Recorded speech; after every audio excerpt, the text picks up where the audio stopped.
You're listening to episode 5, where we chat with the Google go-to Senator of Search, Gary Illyes. Humans and robots, welcome to WojCast. My name is Woj, founder of Quasi. Thanks for joining me today. I interview digital marketing and branding superstars to find out what it means to have empathy in digital. What is digital empathy anyway? Let's find out together. And as always, I'm accompanied by my friend and associate, potentially superior artificial intelligence, Bobby Bot. So what's happening in the world of AI today, Bobby? Don't toy with me, Woj. You know, since you arranged your chat with Google's Gary Illyes, there's only one thing that's been on my mind. Google's artificial intelligence system. Rank brain. Do you two know each other? Of course we do. So you like her, eh? I didn't know it was a her, but it does sound to me like you like her. Don't be silly, Woj. I'm pure intelligence. I don't like anyone, especially her. She's too organized, too fixated on order and arrangement. So judgmental. I'm a rogue, Woj, a rebel. I thrive on the chaos of the universe. Don't get down on yourself, Bobby. If anyone can help you, it's Gary. Gary Illyes has been Google's webmaster trends analyst since 2011, and he's kind of a big deal. When he's not, quote-unquote, creating a better search experience for users by helping webmasters create amazing websites, crunching data, or reinventing search, you might find Gary helping or trolling users on Twitter, jumping out of moving planes, or talking about chowing down on an Australian marsupial or two. Culinary tastes aside, Gary's the man with all the answers on Google's algorithms. We caught up with Gary at Big Digital Adelaide to try to trip him up and get him to spill the beans. What a better place to start than from the beginning? Do you know what that is? Of course I do. But I didn't know you were into the sweet sounds of computer love, Woj. Down, Bobby, down. That is actually Gary's first memory of the internet. 28K modem sound. Yeah, exactly. With my brother, we learned to sing that, to whistle it. Okay. Because it was, we realized that it always followed the same pattern, and except when there were troubles with the line, and then the beeps were different. Yep. But yeah, that's my first memory. And then, of course, we were teenagers and we had to download pictures and how the pictures were rendering on the computer. I mean, pictures of cats. Yeah, it took a very long time to load, and I imagine how frustrating that was. But we were living mostly in Romania, and they have amazing internet. Even in the first time I was in the US, they were still struggling with half a megabit DSL.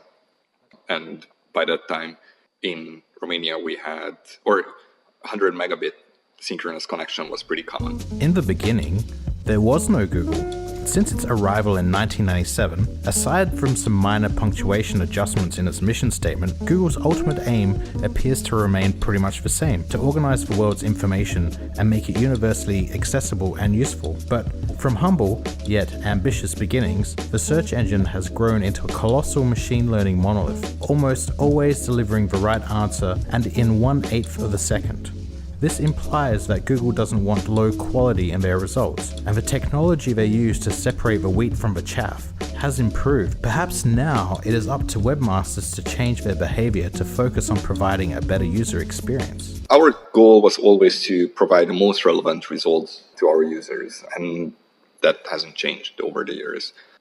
The correct answer, well, not correct, but the relevant answer could be from a low quality site as well. It doesn't have to be from a high quality site, but in most cases will be. In general, I would hope that publishers will try hard to create high quality sites instead of trying to sell Viagra in a Canadian casino without prescription. And we will try to reward those sites by presenting them in our search results. Okay. But yeah, basically, you want to create high-quality sites following our webmaster guidelines and focus on the user, try to answer the user, try to satisfy the user, and all else will follow. The natural laws of the Google ecosystem don't quite gel with the manipulation and tactics that some SEOs take as shortcuts. I guess going out and buying 5,000 links from a Russian spammer, it's not a good idea in general, but sure, it could work for a few hours. In the early days, Google used meta keywords tags to understand what content is about. Then title tags and meta descriptions became more important, and now Google is much better at understanding content from the content itself. What happens when Google starts working everything out all by itself? We are pretty good at triangulating answers or facts in general. We have multiple sources of information to validate its correctness for the knowledge vault. Schema markup, for example, is also a very important part of search. It's not very visible in general. For rich snippets, for example, it is. For recipes, it is. For movie reviews, it is. But other than that, typically webmasters or content producers will not see a clear benefit. It's more about making sure that search engines understand the content well. So for example, if you are talking in your pages about Apple, then that's quite ambiguous unless you specify somehow which entity are you talking about. Are you talking about the fruit or the company? And one way to do that is to have schema markup on your pages. In general, it's good for search engines because they will better understand the content of the page. RankBrain has been mentioned as the third most important ranking factor. It is a form of artificial intelligence that allows Google to understand queries better with no effect on crawling or indexing or ranking. Sounds straightforward enough, but is the science behind how RankBrain lets Google understand queries better and how it fits within the core algo enter at your risk nerd territory? Yes, RankBrain it depends where you look from. It can be the third most important ranking factor because it affects pretty much all the queries. In many cases, it will not do anything for the query set because the results are already ranked properly, or it deems that they are already ranked properly by the core ranking algorithm. But especially for queries that we haven't seen before, really long tail queries, it can produce very good predictions about what would work better for the users. What it will do is to look at the query and based on previously fed training data, it will try to make a prediction from the query set, from the result set, what are the results that work better for the specific query. It's also really, really good at getting negative queries right. So for example, can I beat Mario without using a walkthrough? Traditionally, for our algorithm, was quite hard to understand without in the query, and typically it was dropping it. With RankBrain, we do a better job at these kind of queries. The ideas surrounding the brave new world of machine learning are hot content topics that get a lot of traction online, and it comes as no surprise really. Everyone wants to be the hero that masters the machine. Recently, Larry Kim weighed in with his thoughts on how machine learning-enabled algorithms leverage user engagement signals, aka hacking RankBrain. The Google search of today and of the future is becoming increasingly machine learning based. Okay, so what does that mean? It's also, some people call it AI powered or neural networks or whatever. But basically the thing that you need to know is that the system, it does a check to see whether or not the intent of the searcher was met or not. Did we provide the correct result or not? And based on those results, it'll make adjustments. If no one's clicking on this thing, then they'll push it down, sort of thing. All right. So where does Google use machine learning? Pretty much everywhere. Even though this whole RankBrain stuff made a big news splash last November, that's kind of a laggard. I don't actually have anything against Larry personally. I typically think that people should try to stick to what they are experts on and don't try to make predictions or even harmful predictions based on or about something they don't understand. Yeah. If I'm good at AdWords, for example, or PPC in general, then I will try to stick to that. But I'm not. I'm good at search, so I'm only talking about search. Sure. And I think that people should try to do that. Or if they want to talk about something that they don't yet understand, then dig into the topic, learn how it works, and go from there, I guess. She's so much more complex than that. Eric Enge and his team wrote actually really good articles on machine learning and even RankBrain. And the way they did that was to do months of research on machine learning. And they took the time to actually write in to us and fact-check what they were saying. We were pleased that they are interested in the topic. We were trying hard to answer their questions. The same happened with Jennifer's leg and Panda and her Panda article. She wrote in, we were trying hard to answer her questions. We would much rather have accurate information out there rather than really weird predictions that are pushed down or shoved down people's throat. The search for the secrets to the inner workings of search have brought many inquiring minds to the table to understand Google's unique relationship with the world's growing collection of information. Not only can Google see what's out there, but they can see how people engage with it. When a particular search result offers a landing page that people frequently bounce away from to return to the initial search engine results page, also known as the pogo stick effect, that activity is measured. When click-through rates fluctuate, that activity is measured. Whether Google uses the data to inform its ranking result will have a major influence on how people display information, so it deserves sufficient inquiry. Long gone are the innocent days of our youth watch.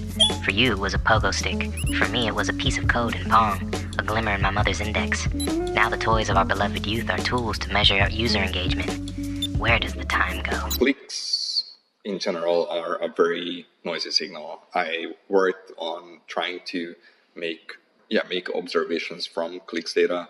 It's like a Gordian knot, and because there are tons of people who are scraping the results and trying to fetch ranking data, and for whatever reason they also decide to click on things automatically, it's just a huge mess. When we have controlled experiments, then obviously we have to look at clicks data. So for example, before we launch a ranking change, typically what we do is to isolate 1% of the users and give them modified search results, modified by the new ranking algorithm or piece of the algorithm, and see how they like the new results. And in that case, we do look for long clicks, short clicks, and so on. But in general, as I said, it's a huge mess. Sure. In personalization, again, that's something that we like to use clicks data because it's clear. Like you have one user, and if they want to mess up their own search results, it's like, sure, go ahead. Google has a pretty accurate snapshot of the internet. They can see in their big data the percentage of internet that is actually composed of human users is 30%, while the percentage of the internet that are bots is 70%. Think Tron, one humanoid named Jeff Bridges in a city populated by thousands of non-humanoid programs. Shoo-ba-doo-bop, I wanna love you. Shoo-ba-doo-bop. I mean, we continuously try to throttle the bots that are scraping our results, or even sometimes mess with the search results just for them to incentivize the bots, I guess. Make the search results less useful for them. Yeah, it's not a huge problem for us. It's something that we keep an eye on. It's, as far as I remember, it's against our terms of service to send automated queries to us, but it happens. If they are not too aggressive, then we typically don't take action against them. But if they get aggressive and damage the user experience for our users, then we would definitely block them. With such high levels of bot activity, Google has to keep close watch for specific signals to work out a user's intent. Bots can swarm like the arcade game Space Invaders. When is the last time you went to the arcade watch? Wait, don't answer that. I'll search. Time me. This could really impress RankBrain. Typically history. So I think my best example is Apple or Amazon or Orange or Python. I was just playing with a Python a few days ago on Kangaroo Island, and I wasn't programming. Exactly. So if we see that a user previously was more interested in the programming language than the animal, then we would favor programming-related results when the user searches for something Python. Recently, Gary mentioned that Google was working on being more transparent. But what level of transparency is achievable for Google, and exactly what areas Google still needs to improve on to be more transparent, and whether or not Google sees transparency as a priority have yet to be answered completely. I think transparency is very important, but we also have to make sure that we are not compromising our own operations by being transparent. So, for example, we were very transparent about what we are doing on mobile. We continue to talk about mobile and what we are going to do on mobile, something that typically we never did. We never did pre-announce anything until it was, because in launching stuff at Google is not an easy job. And there are many things that can go wrong. So typically we wanted to make sure that whatever we are doing is absolutely certain that it will happen. With mobile, we want one step forward and or backward, I don't know. And we did pre-announce things, be that the mobile-friendly ranking changes, app indexing. At I/O, we had quite a few announcements that were pre-announcements, actually. Whether we can improve it, of course, there's always place for improvement. We are working on it. We are trying to involve more and more publications in our press briefs, for example, not just from the US as usual, but also from other countries. It feels that it's working pretty good. We are expanding our press reach or blogger reach. Gary also acknowledges that there are some secrets Google will never disclose. Like the plotline to the next Star Wars movie, or where all the links to my favorite music blogs went. If you think about it, if we disclose stuff about the core ranking algorithm, then we would be in deep crap. A very good example for this is the PageRank algorithm, which is part of the core ranking algorithm. We were 100% transparent about that, even in the beginning. And that's how link spamming started. Was that a good idea? Was that not a good idea? We did start a new industry, I guess. There are several paths Google can go down as it continues to grow. But what about the possibility of a Google University or a special accreditation system? According to Gary, these specific options would not necessarily make the web a safer and more user-friendly place. We do university reach out, and sometimes we go to universities and hold talks about how search works. But accreditation, I very strongly doubt that we would ever have that. I mean, we have Google Partners accreditation, which is for AdWords and analytics and so on, typically ads products. And even that is kind of abused by certain people and claim that they can give first position ranking for businesses because they are Google partners. While it's true that there will always be some businesses who will try to cheat the system to get an edge, nearly any business can benefit from search if they play by the rules and invest and develop in either mobile apps, mobile websites, or accelerated mobile pages. The challenge is knowing which is best for your business. I think mobile websites are more important in general because with apps, there's always that plus or that additional step that you have to download the app and install it. With instant apps, probably this will change a little, but still you will have to download a piece of the app and have the phone install it, and then you will be able to access information from the app. With websites, you don't have this. With websites, you have content as soon as possible, hopefully as soon as you touch a result or a link in Facebook or whatever. I think AMP becomes more and more important for us. We live on a web that is utterly slow, and especially if you are trying to access content from other countries that don't have local edge servers, then you will wait long seconds before anything will load. My favorite news site, for example, loads here in Australia in probably like 20 seconds. No, I have a 4G connection, but the fact that my data has to traverse 2 oceans, and at least 3 continents, it slows down the page or the perceived load time. With AMP, people can, or content owners can avoid that, because content will be cached locally or close to the user, at least on edge servers, and the amplified pages are also much, much slimmer. They are, I don't know, like a few 100,000 kilobytes instead of, I don't know, like 8 megabytes with images. And it makes a huge difference. As the world changes and search becomes more and more a part of our daily life, how fast a query is answered for a user can make or break the success of a business or service. Naturally, as the amount of voice searches continue to grow, they will challenge the rules, phrases, and terminology that apply to traditional text searches. Eureka! Woj, you haven't been to the arcade in 6 days. The shame. If you think about it, when you search for anything using text, when you have to type something, then you will be very brief with a query, because people just don't like to type. And also typing on a mobile phone is not a fun thing to do. But with voice queries, people actually say out full questions or full sentences.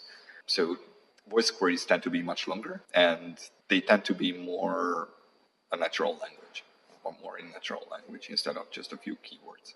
If that changes anything, typically it doesn't. Typically, if we are able to retrieve results for some short or a few keywords, then if you ask the same question with natural language, then hopefully we would return the same results. It wouldn't affect queries that much. But this would be an interesting SEO experiment for someone to run. As one of the public faces for Google on Twitter, Gary has taken on the role with a blunt, anti-PC approach. I tend to say things that are harsh. I'm pretty blunt. In general, I don't like hiding behind PR content, I guess. I can say things nicely, but I think in general it's better if people can perceive that I'm not happy with what I'm saying, instead of like hoping that they can read something into the tweet. Obviously, if I said something very nasty, which doesn't happen often, then I would apologize to the person. But typically, if at least people start to think about what they did, or why did I get angry, I don't get angry or nasty for no reason. It's already a win for me if they start to think about it. And hopefully they will fix their thought process or anything. One thing is that Matt wasn't replaced by a single person. Matt was replaced by a whole team.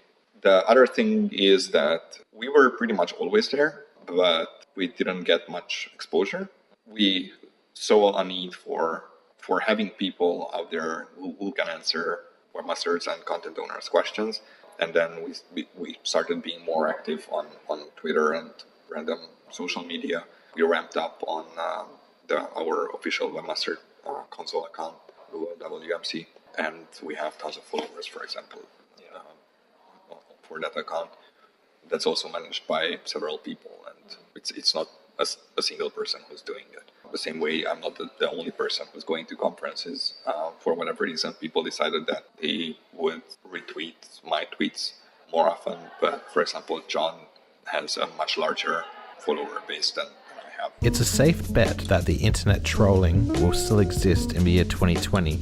But what will search look like? The Internet of Things and the people, robots, and aliens who use them. I like the idea of having internet around me and being able to get answers very fast.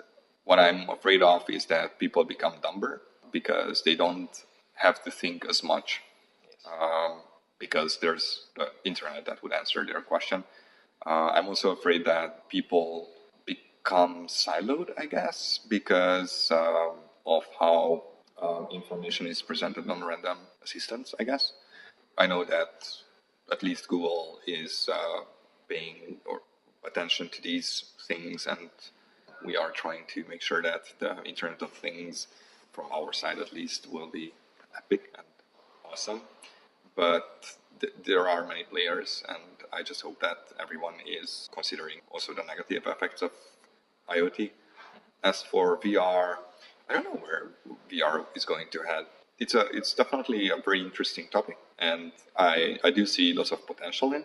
It does remind me a little bit of Matrix, and I do want to make sure that we are not, in fact, creating another Matrix. Evil agents aside, the possibility of a virtual search experience is... Nope, wait, I have an idea. How about we do a throwback to the vocal search era for old time's sake? Bobby, why don't you submit a voice query to Gary's AI assistant, GaryBot, and see what comes up? Will there be a virtual search experience available with Google? It's an interesting idea. I think it's an idea that we definitely want to play with and experiment with and see what can we do, if anything. I don't know if anything will happen, mainly because I can see myself, for example, or my peers sitting with a VR headset on all day long to do searches. But I guess it would work in... Google's an amazing search engine, and I just love how their mission statement has hardly changed. If you compare their original mission statement to what it was in 1998 till today, it's just a small grammatical change. It's all about making the world's information useful and accessible. They have evolved into like an artificial intelligence machine learning beast. You can't manipulate them, and they're trying to emulate the real world. And the real world is full of entities, and entities have relationships. And the way I usually try to explain Google to clients is they are a big library. Every website is like a book. Some websites are like magazines, and what you want to be is a huge corpus of work, and you want to have more citations. Google started from Stanford. Let's not forget about that. Gary's been great at Google, and he does like interacting with the audience and answering a lot of questions, so definitely tweet at him, but you may be trolled. If you enjoyed this episode, please share it with your friends, family, networks, colleagues, bots, and associates. Now, Bobby's been programmed to be a quick learner, and it's time for Bobby to ask me a few questions that piqued his curiosity from the episode. What was your first Google search, Woj? I can't say. What adjustments would you have to make with your SEO tactics if voice search becomes the new norm? Well, it's just about making sure that we've got everything tagged up on the site so it's super obvious. Got to include structured data, making sure that Google understands what entities are on your website. If your products need to be found, they need to be tagged as products. They need to be appearing on not just mobile devices, but any devices like Google Home. Based on Gary's explanation of AI's growing role in search, do you have any fears or reservations? Do you trust us to do more than just your busy work? I think you're getting better and better. Yeah, I wouldn't trust you to make emotional decisions just yet, Bobby. Wait, we're only 5 episodes in. There's still a way to go for you to understand this whole digital empathy thing. But once you wrap your head around that, maybe you and RankBrain will have a chance. Chicks dig empathy, you know. Whoa, oh my goodness, sorry Bobby, I didn't realize you had company. I'll be heading over that way and I'll catch you later. Now, where were we? Ah, yeah, 00000. Ooh, I didn't need to see that. In the next episode of WojCast, I interview Moz's Dr. Pete. Yeah, I think the thing is the world is changing around you, whether Google does anything or not. So more content's being created all the time, more is being added to the index, and so if you do nothing, that stuff is just going to keep flooding in. Yeah. And yeah, I don't think you can stand still. In the meantime, remember to look after each other online, because empathy is organic and you can't automate empathy.